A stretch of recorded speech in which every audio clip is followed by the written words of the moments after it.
আব্দুল্লাহ ইবনে মুবারক রাহমাতুল্লাহি আলাইহি তিনি হজে গেলেন। আল্লাহর ঘর বাইতুল্লাহর সামনে তিনি একটু ঘুমাইলেন। ঘুমন্ত অবস্থায় স্বপ্নে দেখেন দুইজন ফেরেশতা একজন আরেকজনকে ডাক দিয়ে বলতেছে, এই বছর কি পরিমাণ লোক হজে আসলো একটু বলো। একজনে কয় 6 লক্ষ হাজি হজ করতে আসছে, আর একজনে কয় এর ভিতরে কয়জন মানুষের হজ কবুল হয়েছে, আর একজন কয় না 6 লক্ষ হাজির ভিতরে একজনের হজও কবুল হয় নাই, একজনের হজও কবুল হয় নাই। আব্দুল্লাহ ইবনে মুবারক রহমতুল্লাহি আলাইহি তিনি লাভ দিয়ে উঠে গেলেন।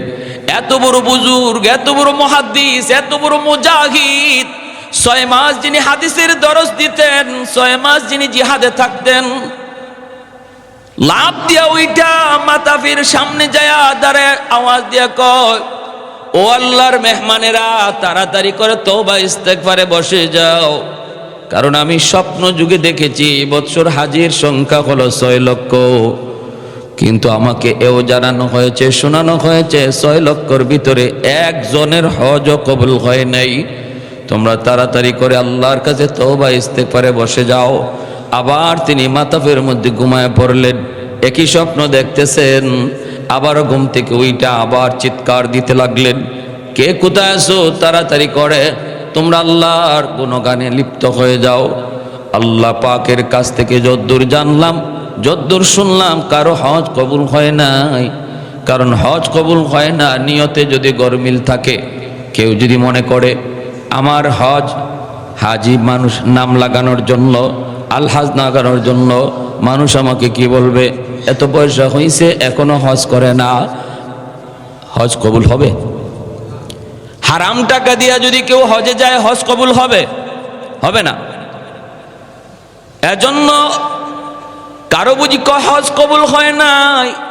তৃতীয়বার যখন তিনি ঘুমাইছেন তখন আবারও একই কথা স্বপ্নে দেখতেছেন। জিজ্ঞেস করলেন, একজন আরেকজনকে জিজ্ঞাসা, কারো হজকে কবুল হয়েছে? কয় না, কারো হয় নাই। তবে আল্লাহর একজন বান্দার খাতিরে আল্লাহ পাক 6 লক্ষ হাজির হজ আল্লাহ কবুল করে নিছে।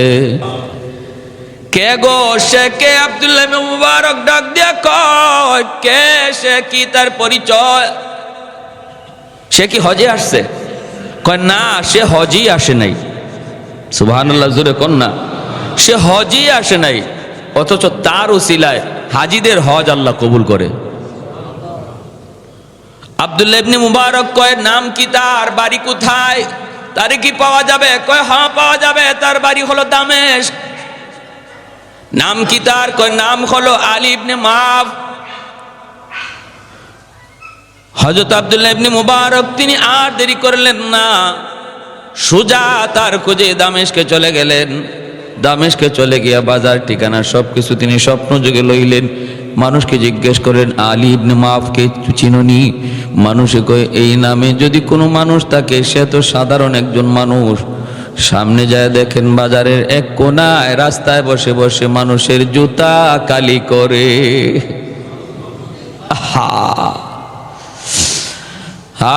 আর আমরা হালাল কোনো কাজ, সেটা যদি ছোট্ট হয়, নিম্নমানের হয়, আমরা এটাকে ঘৃণা করি। মানে এই কাজ করে, রিক্সা চালায়, ওই মুদির দোকানদারি করে, এটা করে। কি মনে করলা তুমি? আহারে, তুমি টেবিলের নিচে লক্ষ টাকা ঘুষ খাওয়ার চেয়ে একজন রিক্সাওয়ালা ভাই সারাদিনে 200 টাকা কামাই করে, তার দাম আল্লাহর কাছে তুমি কোটিপতির চেয়ে অনেক গুণ বেশি। ইন্না আকরামাকুম ইনদাল্লাহি আতকাকুম। পয়সা আল্লাহর কাছে সম্মান বাড়ায় না, সম্মানী করে না। ক্ষমতা মানুষের আল্লাহর কাছে সম্মানী বানায় না।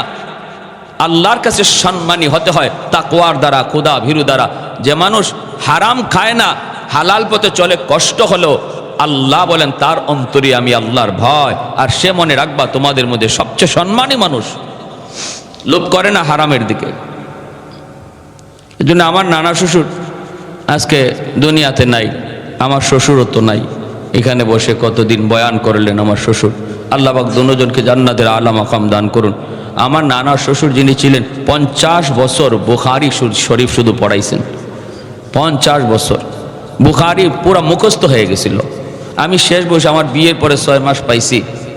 ওই পাইছি যখন, তখন সব সময় হুঁশ থাকতো না, মাঝে মাঝে হুঁশ আসতো, আবার মাঝে মাঝে হুঁশ চলে যেত। যখনই হুঁশ আসতো তখনই বলতেন, ভাই আমি একটু সূরা ইউসুফের তফসিরটা করি, তুমি একটু সৈন্য দেখো আমার হয় কিনা। সূরা ইউসুফের তফসির কইয়া একটা আয়াত পড়ছেন, এরপরে ঘন্টা চইলা যায় খালি হাদিস পড়তেছেন, খালি হাদিস পড়তেছেন। মনে হইতেছে হাফেজ সাহেবরা যেভাবে কোরআন তেলাওয়াত করে এভাবে উনি হাদিস পড়তেন। মাঝে মাঝে নামাজে কোরআন তেলাওয়াত করতে যায় পেছ লাগে যেত, কোরআন তেলাওয়াতের ভিতরে হাদিস ঢুকে যেত, ওনার খবর হইতো না, খবরই থাকতো না, এত মুখস্থ ছিল হাদিস। তো উনি বলতেন যে হালাল রিজিক, হালালভাবে রুজি কামাই করা, রিজিক তালাশ করা, সেটা যদি তুমি যাও, সেটা যদি লঞ্চের মধ্যে বুট বিক্রেতাও হয়। মাঝে মাঝে উনি করতেন, লঞ্চে বসছেন, দেখছেন একটা লোক বুট বেচতেছে, আনছেন ডাক দিয়ে, বাবা এদিকে আসো। খুব মায়া করতেন তারে, খুব মায়া করতেন। বুট বেচে, চানাচুর বেচে, এই বেচে খুব মায়া, আসে আনতে, আনলে 10 টাকার আমার বুট দাও, 5 টাকার চানাচুর দাও। পাশে যারা থাকতো, দেখো দেখো তার এই কষ্ট করে এই যে রুজিটা করতেছে, এটা 100 বিন্দু পরিমাণ কোনো ভেজাল নাই, নির্ভেজাল হালাল টাকা। মাঝে মাঝে উনি নিজে এত বড় মুহাদ্দিস, বাজারের মধ্যে আতর নিয়ে বসে যাইতেন, আতর বিক্রি করতেন রাস্তায়। মানুষ হুজুর হুজুর এটা কেমন লাগে, তোমার কেমন লাগে লইয়া তো আমি দুনিয়াতে চলবো না, আমারে এখানে আতর বিক্রি করতে দেখতেছো, তোমার কেমন লাগে, তোমার কেমন লাগে লইয়া আমি দুনিয়াতে চলবো না। তুমি পোষাইলে আমার কাছ থেকে আতর নিবা, নিলে 10 টাকা দাও, আতর নিয়ে বাগো। এই সে অবস্থা, তারা এইভাবে চলে গেছেন দুনিয়াতে। তো উনি বলেন যে গিয়া দেখেন যে এরকম মুচি, কি ভাই আমি তোমার মেহমান হতে পারি, কে আপনি? বলে আমি আব্দুল্লাহ ইবনে মুবারক। এই লোক তো অবাক হয়ে গেছে, আল্লাহু আকবার, আপনি জগতের বর্তমান জমানার সবচেয়ে বড় মুহাদ্দিস, আমার কপাল, আমার ভাগ্য, আপনি এখানে। বলে চলেন আপনাকে মেহমানদারি করব। তারপরে বলতেছেন যে ভাই তোমার এমন কি আমল আছে একটু কও। কি হয়েছে? তুমি হজে যাও নাই, কিন্তু তোমার উসিলায় 6 লক্ষ হাজির হজ আল্লাহ কবুল করছে। ঘটনা কি? সে সেজদায় পড়ে আল্লাহর কাছে কাঁদতে শুরু করছে। আলী ইবনে মুআফ আল্লাহর কাছে কাঁদতেছে সেজদায় পড়ে, আর বলতেছে যে আমার তেমন কোনো আমল নাই, তবে আমি আমার এই কর্ম থেকে কিছু টাকা জমাইছিলাম আমি হজে যাওয়ার নিয়তে। আজকে কয়েক বৎসর যাবত একটা থলিতে, আমি যখন ওই থলিতে টাকা জমাইছি হজে যাব, তো একদিন আমার বিবি সাহেবের এরকমভাবে গোশত খাওয়ার খুব প্রয়োজন, গোশত খাওয়ার খুব ইচ্ছা জাগছে, কিছু নাই ঘরে। তো আমি পাশের বাড়িতে একটু গোশত আনার জন্য গেলাম, ঘ্রাণ পাইলাম, ওই বাড়িতে গোশত রান্না হয়েছে। গিয়ে ওই মহিলাকে বললাম, মাগো একটু গোশত দিবা, আমার বিবি খাইতে চায়। তখন ওই ঘর থেকে মহিলা কান্দে আর বলে, এই গোশত তোমার জন্য হালাল নয়, এই গোশত শুধু আমার জন্যই হালাল। কেন? আমার ঘরে আজকে অনেকগুলি এতিম, বাবা তাদের নাই, কয়েকদিন যাবত উপবাস, বাচ্চাগুলি পেটের ক্ষুধায় একদম কাতর হয়ে বিছানায় পড়ে গেছে। নিরুপায় হয়ে আমি এর ঘর থেকে বের হইয়া ওই হাওরে যাইয়া একটা মরা গরু পাইয়া, মরা গরুর গোশত কাইটা, যান বাঁচানোর জন্য যেহেতু মরা গরুর গোশত খাওয়া যায়, এজন্য ওই গোশতটা আইনা পাকাইছি। এটা শুধু আমার আর আমার এতিম বাচ্চাদের জন্যই সেটা হালাল, তোমার জন্য হালাল নয়। এতটুকু শোনার পর আমার চোখ দিয়ে দর দর করে পানি পড়ে, দৌড়ে ঘরে আসলাম। আইসে যে টাকা জমাইছিলাম হজে যাওয়ার জন্য, এই টাকাটাই আমি পুরাটাই এতিমকে দান করে দিলাম। সুবহানাল্লাহ, সুবহানাল্লাহ। এক ইহুদি আর এক মুনাফিকের মাঝে ঝগড়া, ইহুদি আর মুনাফিকের ভিতরে ঝগড়া। কিন্তু মুনাফিককে, তার খবর তো মদিনার মানুষও জানে না, সাহাবীরাও জানেন না। মুনাফিক কে বা কারা, এদের খবর শুধু আল্লাহ তার নবীকে জানান। কারণ মুনাফিকের নেফাক হলো অন্তরের ভিতর, যার অন্তরে ঈমান নাই কিন্তু মুখে মুখে শুধু মুমিন। দ্বিমুখী আচরণ, মুখে মুখে একরকম, দিলের ভিতরে অন্যরকম। দিলের ভিতরে ঈমান নাই, মুখে নবী নবী নবী। আসেনি না নাই? আসেনি না নাই? দিলের ভিতরে ঈমান নাই, কিন্তু দুনিয়ার স্বার্থ হাসিলের জন্য, কোনো পথ পাওয়ার জন্য, কোনো টার্গেট নেওয়ার জন্য সে লেবাস ধরছে। মাঝে মাঝে হজেও যায়, কিন্তু দিলের ভিতরে বিন্দু পরিমাণ ঈমান নাই। দিলের ভিতরে বিন্দু পরিমাণ ঈমান নাই, বরং ইসলাম নিয়ে তার বিদ্বেষ। লেবাস ধরছে। এই জিনিসটা আমরা বুঝি না, আমরা নিশ্চিতভাবে কাউরে বলতেও পারবো না। দিলের হালত শুধু একমাত্র জানেন কে? নবী জানেন। এটা আসতে কোন কেন? এতদিনে ওয়াজ শুনে আপনারা এটা যদি আসতে কোন আমার, তাহলে তো আমার সারা জীবনে ওয়াজ এখানে শেষ। মনের খবর জানেন শুধু কে? নবী জানেন। হ্যাঁ, আল্লাহু আলিমুম বিযাতিস সুদূর। অন্তরের খবর জাননেওয়ালা শুধুমাত্র কেবলমাত্র আল্লাহ। নবী পর্যন্ত জানেন না, তাহলে আমার দয়াল বাবা জানতে পারে না, আমার পীর বাবা জানতে পারে না। যদি এরম ধারণা রাখি, ঈমান থাকবে না। এজন্য অন্তরের খবর জানেন আল্লাহ। আল্লাহ শুধু তার হাবিবকে জানাইয়া দিতেন, বন্ধু অমুক লোকটা তোমার সামনে এসে হাত জোর করে দাঁড়ায়, নবী নবী করে তোমাকে জান দেয়, কিন্তু আমি আল্লাহ জানাইয়া দিলাম তার অন্তরে ঈমান নাই, সে মুনাফিক। মায়ার নবীও তার নামটা চিনে নিতেন, তারে চিনে নিতেন। জিব্রাইল মারফতে নবীকে জানানোর পর নবী চিনে নিতেন। এই কথাটা আল্লাহর নবী কাউকে বলতেন না। ও যে মুনাফিক, নবী তার সাহাবীদেরকে বলতেন না, কিন্তু নবী জানতেন ঠিকই। একমাত্র একজন সাহাবীর কাছে মায়ার নবী ইন্তেকালের আগে নবী ওই মুনাফিকদের তালিকা তিনি একজন সাহাবীর হাতে দিয়ে গেছিলেন, আর বলেছিলেন, তুমিও কারো কাছে বলবা না, তুমিও কারো কাছে বলবা না, শুধুমাত্র ইন্তেকাল যদি হয় ওদের কেউ ইমানদার মুমিনকে বলবা, যেন জানাজায় শরীক না হয়। শুধু এতটুকু। কারণ এর আগে যদি বলো, বিপদ হতে পারে, হামলা হতে পারে, তার কেউ ক্ষতি করতে পারে। যাহারে বেঈমানের বেঈমানি, এত বড় বেঈমান, এ আমাদের সাথে থাইকা বেঈমানি করে। না না, আল্লাহ নবী দরদ নবী, মানবতার নবী, কি মানবতা শিখায় গেছেন। দুশ্মন পাশে বসে দুশ্মনী করে, এরপরও আল্লাহর নবী তার কোনো ক্ষতি করেন না, তার সাথে কোনো উচ্চ বাক্য করেন না, সতর্ক থাকেন। যেরকম সুবহানাল্লাহ। কি মানবতা শিখাইবা তোমরা? তোমরা কি দেখাবা, কি শিখাবা? শিখে যাও ইসলাম থেকে মানবতা কাকে বলে।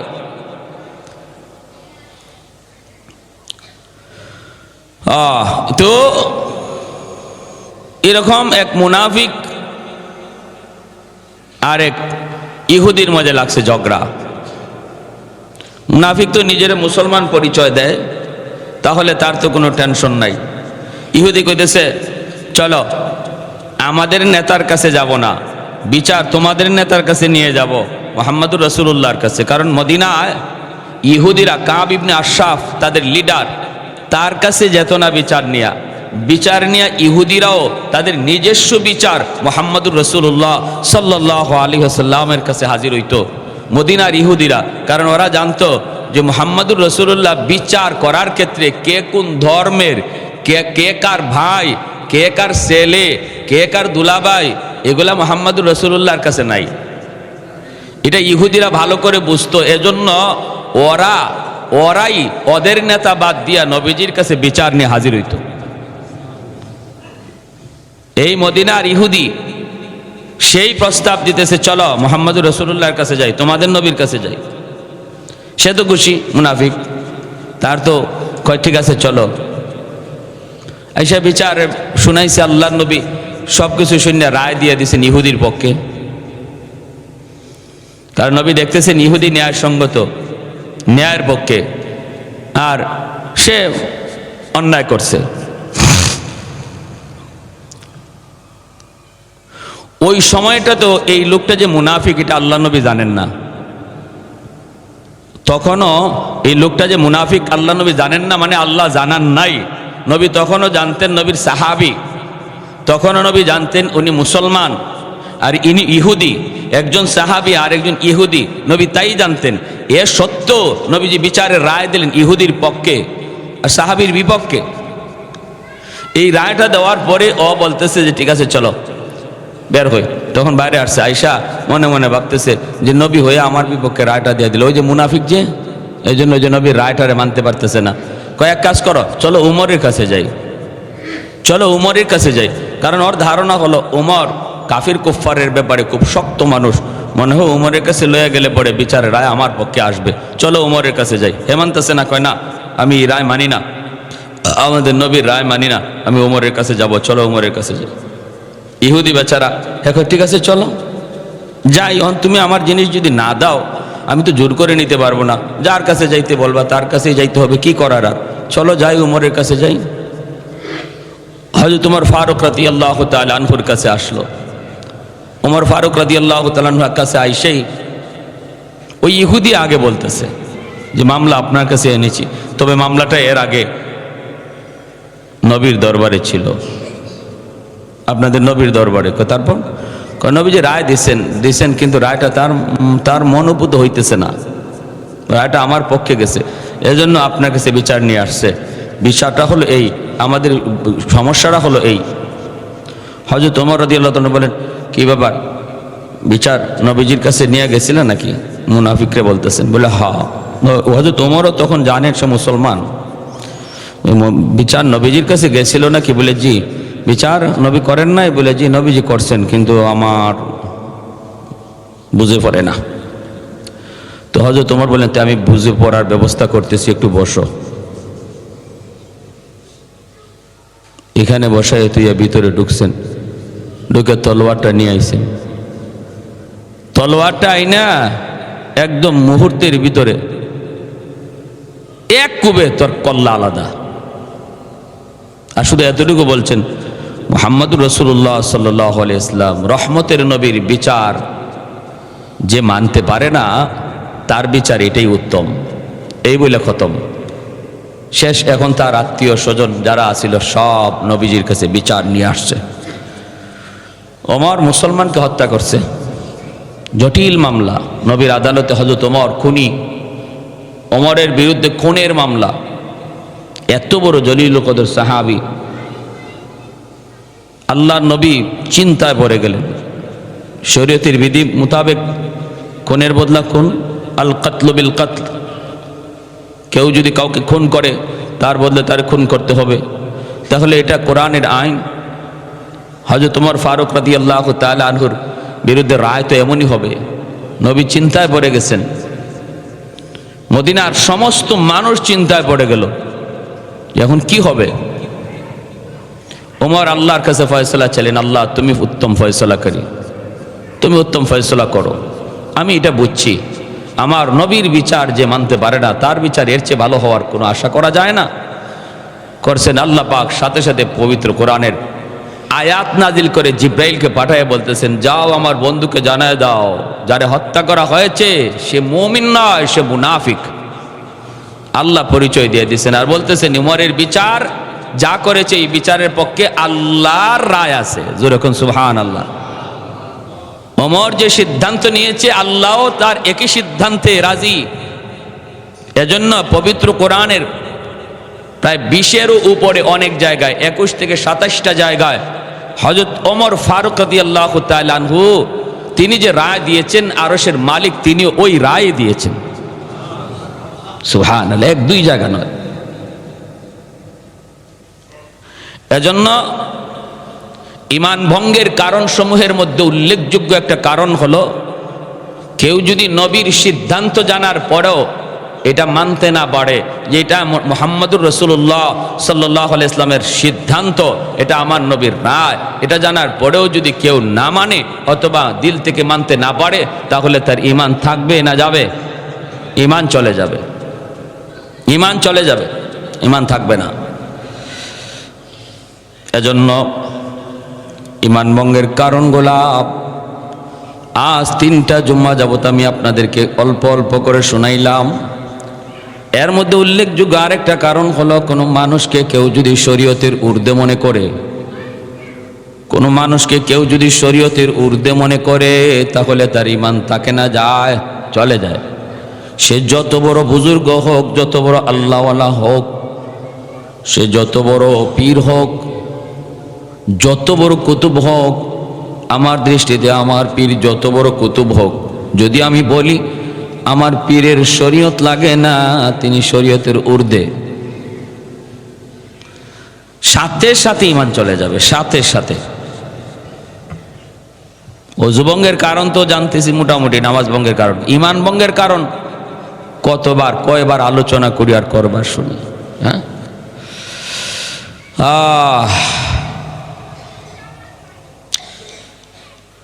ভাইরা আমার, এজন্য বলতেছিলাম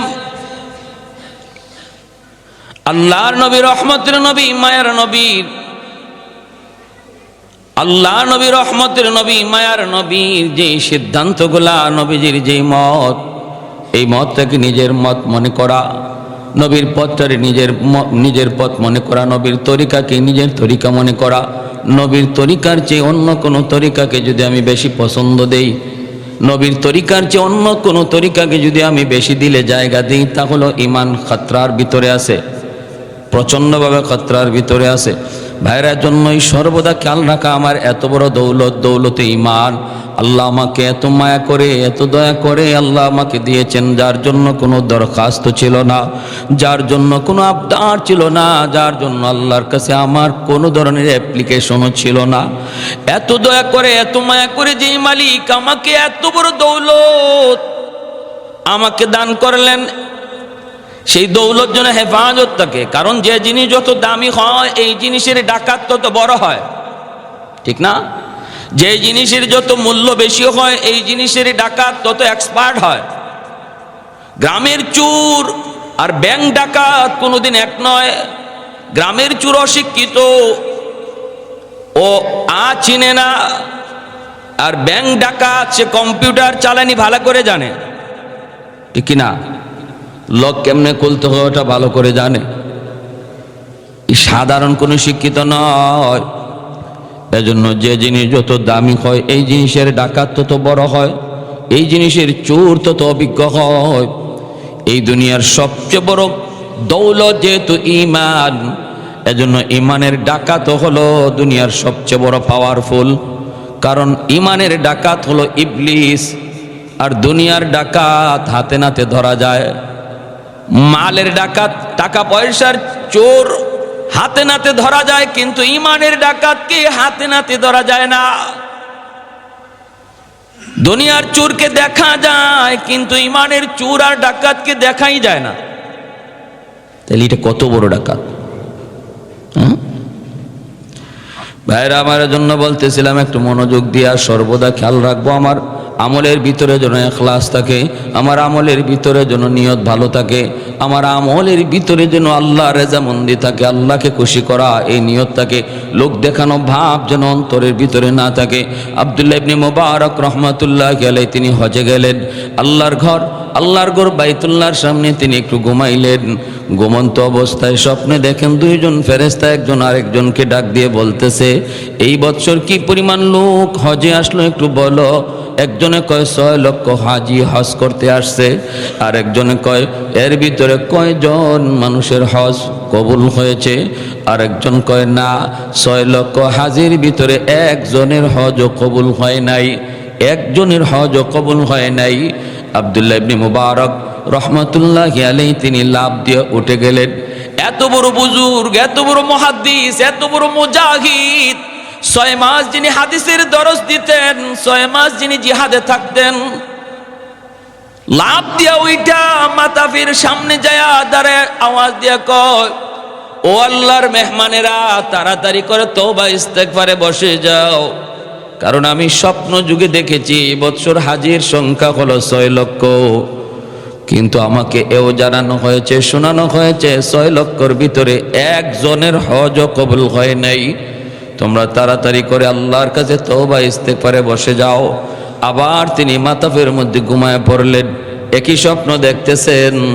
আবার ঘুম থেকে উইটা আবার চিৎকার দিতে লাগলেন, কে কোথায় আছো, তাড়াতাড়ি করে তোমরা আল্লাহর গুণগানে লিপ্ত হয়ে যাও। আল্লাহ পাকের কাছ থেকে যদ্দূর জানলাম, যদ্দূর শুনলাম, কারো হজ কবুল হয় নাই। কারণ হজ কবুল হয় না নিয়তে যদি গরমিল থাকে। কেউ যদি মনে করে আমার হজ হাজি মানুষ নাম লাগানোর জন্য, আলহাজ লাগানোর জন্য, মানুষ আমাকে কি বলবে, এত পয়সা হয়েছে এখনো হজ করে না, হজ কবুল হবে? হারাম টাকা দিয়া যদি কেউ হজে যায় হজ কবুল হবে? হবে না। এজন্য কারো বুঝি হজ কবুল হয় নাই। তৃতীয়বার যখন তিনি ঘুমাইছেন তখন আবারও একই কথা স্বপ্নে দেখতেছেন। জিজ্ঞেস করলেন, একজন আরেকজনে জিজ্ঞাসা, কারো হজকে কবুল হয়েছে? কয় না, কারো হয় নাই। তবে আল্লাহর একজন বান্দার খাতিরে আল্লাহ পাক 6 লক্ষ হাজির হজ আল্লাহ কবুল করে নিছে। কে গো সে কে? আব্দুল্লাহ ইবনে মুবারক ডাক দিয়া কয়, কে সে? কি তার পরিচয়? সে কি হজে আসছে? কয় না, সে হজই আসে নাই। সুবহানাল্লাহ, জোরে কোন না। সে হজই আসে নাই, অথচ তার উসিলায় হাজিদের হজ আল্লাহ কবুল করে। আব্দুল্লাহ ইবনে মুবারক কয়, নাম কি তার? বাড়ি কোথায়? তারে কি পাওয়া যাবে? কয় হ্যাঁ পাওয়া যাবে, তার বাড়ি হলো দামেস্ক। নাম কি তার? কয় নাম হলো আলী ইবনে মাফ। হযরত আব্দুল্লাহ ইবনে মুবারক তিনি আর দেরি করলেন না, সোজা তার খোঁজে দামেস্কে চলে গেলেন। দামেস্কে চলে গিয়া বাজার ঠিকানা সবকিছু তিনি স্বপ্ন যুগে লইলেন। মানুষকে জিজ্ঞেস করেন, আলী ইবনে মাফকে চিনোনি? মানুষে কয়, এই নামে যদি কোনো মানুষ থাকে সে তো সাধারণ একজন মানুষ।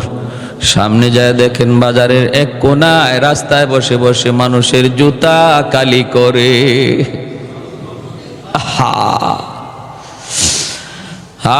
আর আমরা হালাল কোনো কাজ, সেটা যদি ছোট্ট হয়, নিম্নমানের হয়, আমরা এটাকে ঘৃণা করি। মানে এই কাজ করে, রিক্সা চালায়, ওই মুদির দোকানদারি করে, এটা করে। কি মনে করলা তুমি?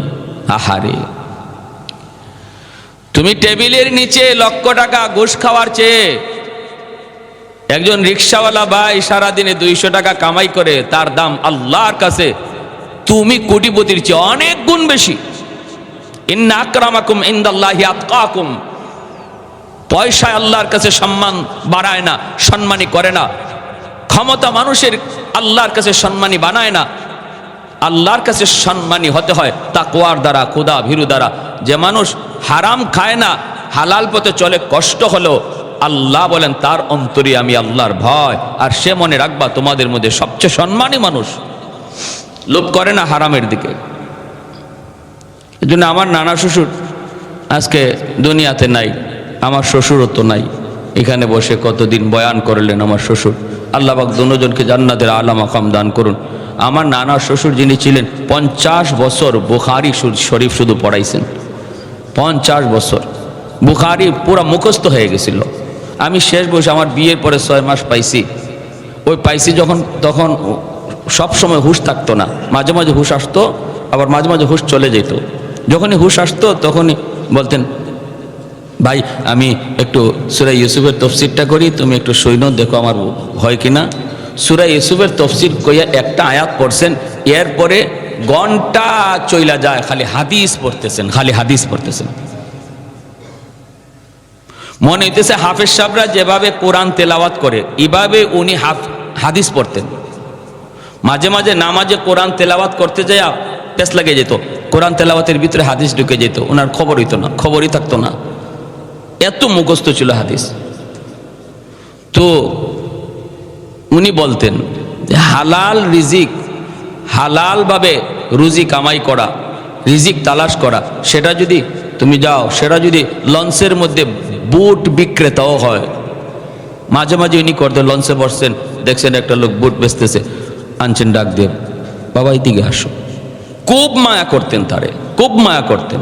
বুট বেচে, চানাচুর বেচে, এই বেচে খুব মায়া। আসে আনতে, আইন 10 টাকার আমার বুট দাও, 5 টাকার চানাচুর দাও। পাশে যারা থাকতো, দেখো দেখো তার এই কষ্ট করে এই যে রুজিটা করতেছে, এটা 100 বিন্দু পরিমাণ কোনো ভেজাল নাই, নির্ভেজাল হালাল টাকা।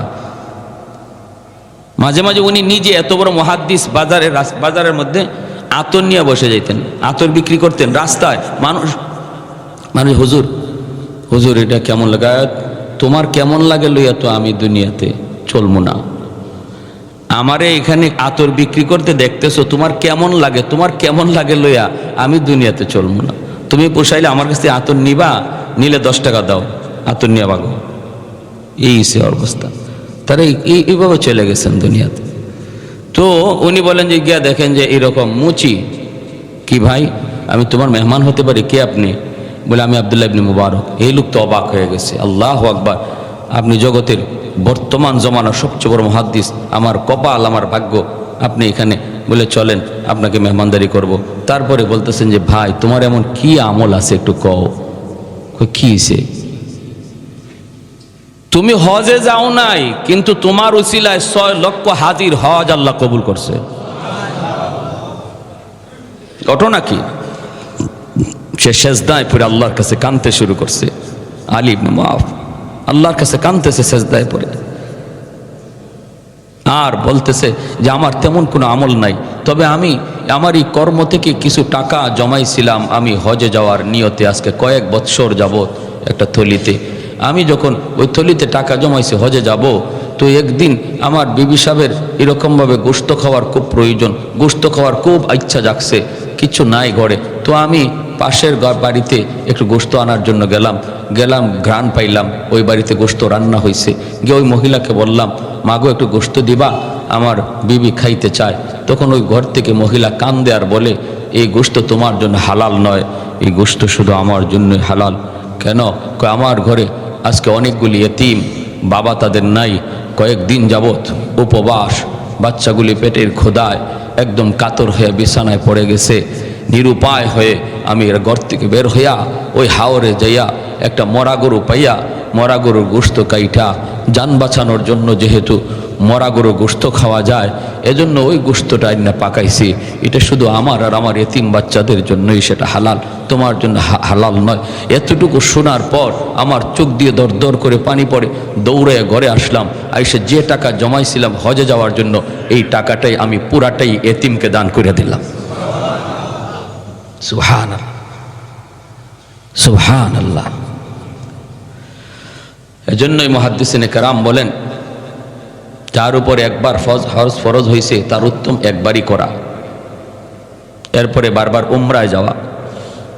বাকি এরপরে যদি তোমার টাকা থাকে, ওই হজে যাওয়ার টাকাটা যদি কোনো এতিমকে সাহায্য করো বা এতিমকে দেখাশোনা করো, এটা আল্লাহর কাছে অধিক প্রিয় হয়।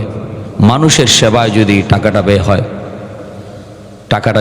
হয়, প্যারে হাদিরিন, এজন্য বলতেছি আমার ঈমান তখনই মজবুত থাকবে যখন আমলের মধ্যে ইখলাস থাকবে। আমলের মধ্যে যখন ইখলাস থাকবে তখনই আমার ঈমানটা মজবুত হবে। আল্লাহ আমাদের সবাইকে অল্প কথাগুলো আমল করার তৌফিক দান করুন। ওয়া আখির দাওয়ানা আলহামদুলিল্লাহি রাব্বিল আলামিন। যারা সুন্নত পড়ি নেই 4 রাকাত ক্বাবলাল